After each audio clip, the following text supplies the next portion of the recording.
Saya akan sebutkan kisah tentang sosok orang yang sangat saleh dari kalangan tabi'in. Dia hidup di zaman Nabi SAW tapi tidak sempat bertemu dengan Nabi dalam pendapat sebagian orang, yaitu Ubaid bin Umair bin Qatadah al-Laythi al-Jundu'i al-Makki. Orang ini sangat saleh, luar biasa. Sampai di Mekah itu kalau ada orang yang menganggap dirinya lemah imannya pasti datang kepada dia, kepada Ubaid ini rahimahullah. Orang ini sangat luar biasa keimanannya. Ini dinukil dalam sebuah kisah di sebuah buku, ya. Kisah ini kisah sahih. Ada seorang wanita di Mekah sangat terkenal dengan kecantikannya, dan wanita ini terkenal tinggi, putih, cantik, fitnah luar biasa. Tapi dia tutup wajahnya, dia pakai cadar. Dia bilang sama suaminya, satu hari dia bicara sama suaminya, dia mengatakan, wahai suamiku, kira-kira apakah ada orang yang bisa selamat dari fitnah wajahku ini? Artinya dia coba menyebutkan sama suaminya. Kata suaminya, tentu saja ada. Walaupun kau cantik, tapi akan ada orang yang bisa tidak kena fitnahmu. Kata perempuan itu penasaran, siapakah itu? Artinya kalau saya buka wajah saya tidak pakai hijab ini, masih ada laki-laki yang tidak tertarik. Maka kata suaminya, Ubaid ibn Umair, seorang ulama. Maka tiba-tiba istrinya karena merasa tertantang datang kepada suaminya lalu berkata, wahai suamiku, apakah kau mengizinkan aku untuk coba menggoda Ubaid hanya untuk mengetes imannya, sekaligus juga mengetes apakah betul memang dia tidak kena dengan fitnah wajahku dan kecantikanku ini? Suaminya mengatakan, karena penasaran juga mengatakan, baik, saya izinkan. Maka wanita ini pergi ke Masjid Haram. Ini Ubaid ini punya majelis ta'lim di Masjid Haram, ulama besar, tidak pernah sama sekali berbuat dosa dalam kisahnya, dalam kisah hidupnya. Allahu alam kalau yang dinukil dari kisah yang lain, tapi dia disebutkan orang yang sangat soleh. Kemudian datanglah wanita ini lalu mengatakan, saya punya pertanyaan Syekh. Kata dia, silahkan. Dia bilang, tapi pertanyaan ini pribadi, maka saya tidak bisa menanyakan di depan orang. Kalau bisa saya akan meminggir dengan anda di salah satu sudut masjid ini. Karena perempuan ini terus menunjukkan kesedihannya, menangis. Maka Ubaid mengatakan, baiklah, tapi tetap di depan umum, bukan berduaan-duaan khalwat. Di tiang masjid di sebelah situ ada sekitar jemaah. Tiba-tiba wanita ini pada saat duduk depan Ubaid membuka cadarnya, dan memang terlihat kecantikan yang luar biasa. Maka Ubaid rahimahullah mengalihkan wajahnya sambil kata Ubaid mengatakan, apa yang kau lakukan? Bukankah kau bertanya, kenapa kau membuka cadarmu? Dia mengatakan, sebenarnya wahai Syekh Ubaid, saya mencintaimu dan saya menyukaimu. Maka aku datang untuk menawarkan diri, dan aku tinggal tunggu jawabanmu. Artinya kapan kau mau, selesai, aku jadi milikmu, terserah kau mau apakan. Perempuan ini ingin menguji. Ubaid tidak mengenal siapa perempuan ini. Subhanallah, dia mengatakan, saya akan jawab pertanyaanmu itu kalau kau menjawab 5 pertanyaanku. Kata Ubaid rahimahullah, tapi sambil buang muka, enggak dilihat ke wajah wanita ini. Wanita tersebut menggambarkan Ubaid tidak melihat sedikit pun ke wajahku, padahal wanita ini depan matanya dan sangat cantik. Maka kata wanita tersebut, tanyalah. Kata Ubaid rahimahullah, jadi tadi dia memang bilang waktu dalam majelis, saya punya masalah, saya mau minta nasihat. Padahal dia cuma mau berbohong wanita ini, tapi akhirnya mendapatkan nasihat yang benar. Apa kata Ubaid rahimahullah? Andai saja bertepatan pada saat sekarang malaikat maut datang ingin mencabut ruhmu, apakah kau akan menawarkan hal yang sama padaku kalau memang kau sedang berhadapan dengan malaikat maut? Kata wanita tersebut, tentu tidak.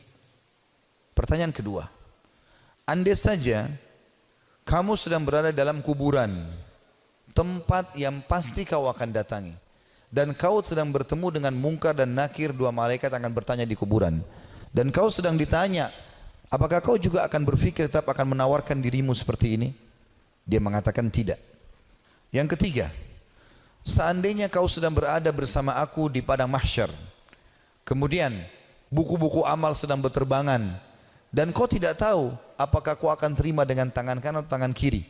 Tangan kanan akan selamat ke surga, tangan kiri akan masuk ke neraka. Apakah kau juga akan menawarkan dirimu seperti ini kepadaku? Dia mengatakan tidak. Yang keempat, andai saja kau sedang ditimbang amalmu, dan kau tidak tahu amal baik atau amal buruk di timbangan amal hari kiamat nanti yang lebih berat, apakah kau masih mau menawarkan dirimu padaku? Dia mengatakan tidak. Lalu kemudian pertanyaan terakhir yang kelima, andai saja kau sedang diminta pertanggungjawaban oleh Allah tentang kecantikanmu ini, tentang keadaanmu, ya, kelebihan-kelebihan nikmat yang Allah berikan kepadamu ini, apakah kau juga akan mengatakan kepada Allah, aku sempat menawarkan ini kepada Ubaid? Maka dia mengatakan tidak. Maka Ubaid pun mengatakan rahimahullah, kalau gitu bertakwalah kepada Allah dan jagalah dirimu serta nikmat Allah yang ada padamu. Maka tiba-tiba perempuan tersebut menangis terisak-isak. Lalu kata Ubaid, pulanglah. Lalu Ubaid berdiri tanpa melihat sedikit pun ke wajah wanita tersebut. Setelah dia pergi, wanita itu pulang ke rumahnya. Suaminya sudah menunggunya, ingin mengetahui berita apa yang ada sebenarnya. Maka setelah dia pulang, suaminya kaget melihat matanya merah, menangis. Kata suaminya, apa yang terjadi wahai istriku? Dia mengatakan, sungguh aku akan binasa wahai suamiku. Aku tadinya niat ingin bermaksiat kepada Allah, Allah menuruskanku justru melalui Ubaid. Dan sungguh Ubaid adalah orang saleh. Dan semenjak hari itu perempuan itu tidak pernah dandan lagi sama sekali sampai ajal datang menjemputnya. Teman-teman sekalian, orang yang saleh, orang yang tulus kepada Allah Subhanahu wa taala, memang orang-orang yang justru tidak mudah tergoda. Kalau antum hanya sekedar dengan godaan sedikit mudah tergoda, itu masih orang biasa. Tapi kita harus menjadi orang yang luar biasa memang. Tidak boleh mudah tergoda. Allah Subhanahu wa taala menyebutkan tentang ahli surga di dalam firman-Nya pada saat mereka masuk ke dalam surga nantinya di hari kiamat, itu disebutkan malaikat akan masuk dari semua pintu-pintu istana mereka dan mereka akan berkata, para malaikat, salamun alaikum bima sabartum fa ni'ma uqbad dar. Selamat buat kalian, keselamatan buat kalian atas kesabaran kalian, dan ini sebaik-baik tempat untuk kembali, surga maksudnya. Kata ulama tafsir, yang dimaksud dengan makna malaikat akan berkata selamat atas kesabaran kalian karena mereka sabar dalam 3 hal. Ini butuh kesabaran teman-teman sekalian. Yang pertama, sabar dalam mengerjakan ketaatan, untuk bangun sholat, untuk tutup aurat, mencari pendapatan halal, itu semua butuh kesabaran. Dulu di majelis ilmu seperti ini butuh kesabaran. Bangun sholat malam butuh kesabaran. Bersedekah padahal kita butuh kesabaran. Berbakti dengan orang tua yang sudah sangat tua butuh kesabaran. Konsisten dengan kejujuran butuh kesabaran. Perjuangan semuanya butuh sabar. Ini sebab masuk surga karena kesabaran. Yang kedua, sabar dalam menolak kemaksiatan. Jadi semua kita di sini yang hadir punya peluang berzina, punya peluang berbohong, punya peluang melakukan semua dosa. Bukankah sekarang di zaman kita fitnahnya sangat besar? Di handphone kita bisa masuk penawaran zina dengan sangat mudah. Bukankah sangat mudah kita untuk riba, menipu, mencuri, apa saja? Tapi subhanallah butuh kesabaran. Sabar dalam meninggalkan kemaksiatan. Sabar. Dan kata ulama, beda pahalanya antara orang yang meninggalkan maksiat karena dia tidak punya peluang. Misal dia cuma sepintas lihat spanduk ajakan untuk ke diskotik, atau dia ada penawaran apa, lalu dia bilang, ya saya nggak suka, cuma sebatas itu. Beda pahalanya dengan orang yang sedang bergejolak godaan yang luar biasa. Jadi misalnya memang lagi ada lawan jenis yang mengganggu dia, kemudian dia bergejolak juga ingin mengikuti hawa nafsunya, itu beda pahalanya. Nabi Yusuf alaihissalam waktu digoda oleh wanita istri raja yang ratu Mesir, itu Allah mengatakan, walaqad hamma bihi wa hamma biha laula ar-ra'a burhana rabbih. Yusuf sudah cenderung sama perempuan itu cenderung pada Yusuf. Artinya Nabi Yusuf AS manusiawi, tapi beliau coba berusaha menghindar, sabar, menghindar terus sampai akhirnya Allah SWT berikan tanda-tandanya, akhirnya selamat dari godaan tersebut.